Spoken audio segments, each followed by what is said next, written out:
In the early 1900s, the Osage Nation was forced onto rocky Oklahoma land hiding one of America's richest oil deposits. The Osage kept the mineral rights, and overnight tribe members became the wealthiest people per capita in the world. Their sudden wealth drew a flood of white settlers, opportunists and criminals, all eager to get a piece of the fortune. The government declared the Osage incompetent, assigning white guardians to manage their money, a system riddled with corruption and theft. But theft wasn't enough for some. Greed soon turned deadly. The Osage lived in luxury but under constant threat, surrounded by people who saw them as obstacles to riches. A campaign of terror began, targeting Osage for their head rights and oil money.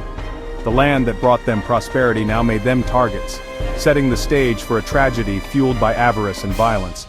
The Osage's story is a stark warning in America. Wealth could mean a death sentence. Their struggle for survival would soon expose a conspiracy at the heart of the nation.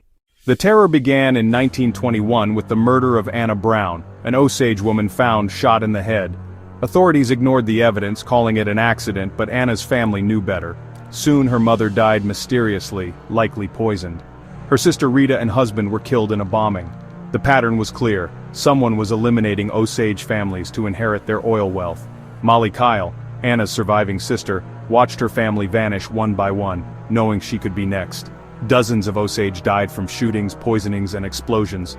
Fear gripped the community. Local law enforcement did nothing.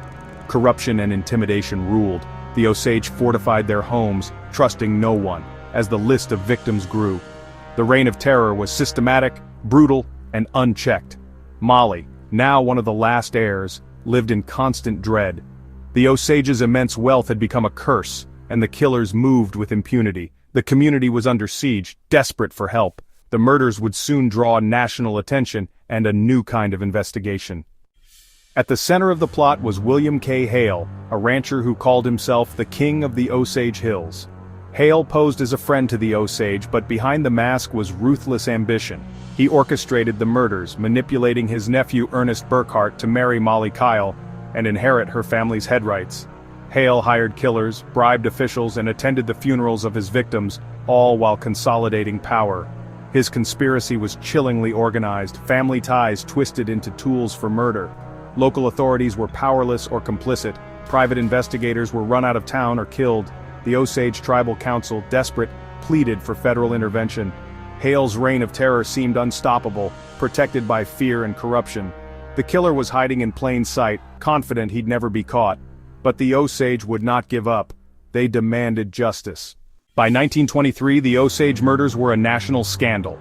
The Osage appealed to Washington, and the case landed on the desk of J. Edgar Hoover, head of the Young Bureau of Investigation.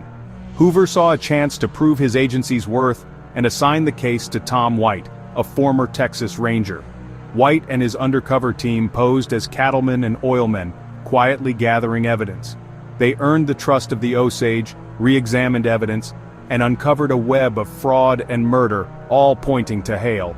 The investigation was dangerous, witnesses were threatened, and agents risked their lives.